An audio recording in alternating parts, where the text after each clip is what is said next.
Tara, sama ka sa biyahe ni Inday. Hiyang-hiya naman ako sa lamesa ko talaga, Day. Grabe, hilo ko dyan sa sobrang busog, as in. Ang dami ko talagang nakain. Akalain mo yon, hindi ako kumain ng umaga.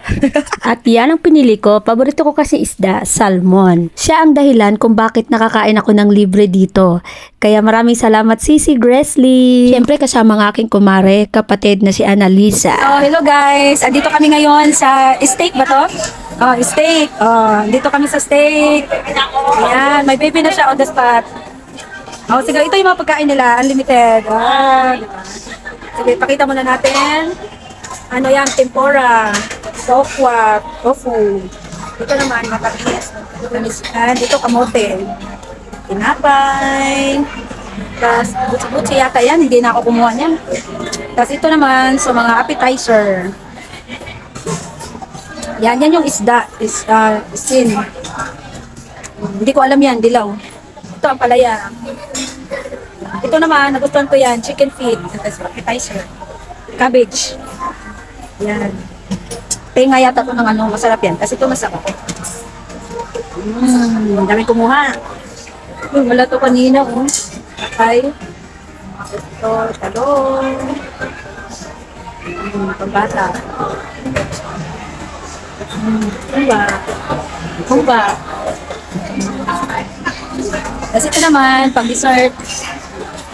Biscuit, chocolate. Yan, chocolate fountain. Tapos ito yung mga fruits. Iba-iba yung mga fruits nila. Kuha tayo ulit kasi merong tambis. Mahal tong tambis eh. Kanina wala tambis eh. Yung grapes, naubos na ang grapes. Kasi yun yung mas mahal. Mas mabilis maubos. Kasi ito yung mga dessert. O, diba? Para makita nyo yung dessert na cake. Yan, juice. Para makita nyo naman, yogurt. Yan. So, ito yung kabuuan niya. So, ito yung mga sausawan or mga... Ayan, alam nyo na yan. So, naka-inchik. Walang English talaga, besh. Tingnan nyo na lang. So, ito, yan. May kanin din. Siomay, sopaw. Diba? Popcorn, mga drinks. Yan. Marami dito.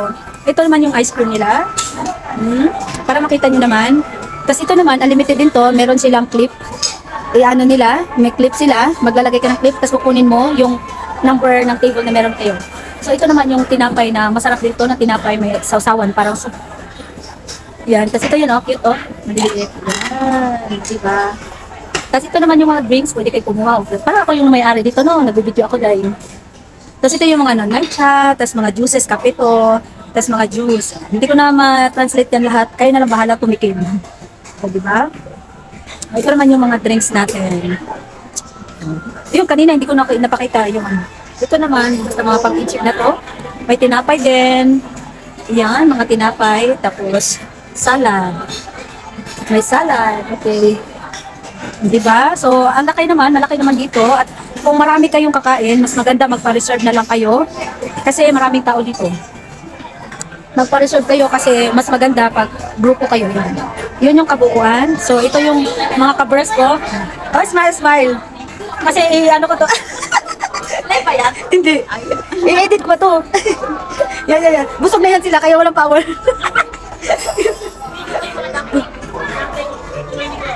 Representing Dumpling Girls. Dati 5 kami, ngayon 4 na lang sila. So sila na lang po ang natira sa Dumpling Girls ngayon ng mga Filipino. Nakabuo tayo ng friendship kahit saan. Kaya naman, kung gusto nyong malaman saan kami kumain, just check it out. Sulit naman talaga ang presyo nila. Dito po lahat ang pangalan at full details address po. More videos to go. God bless everyone!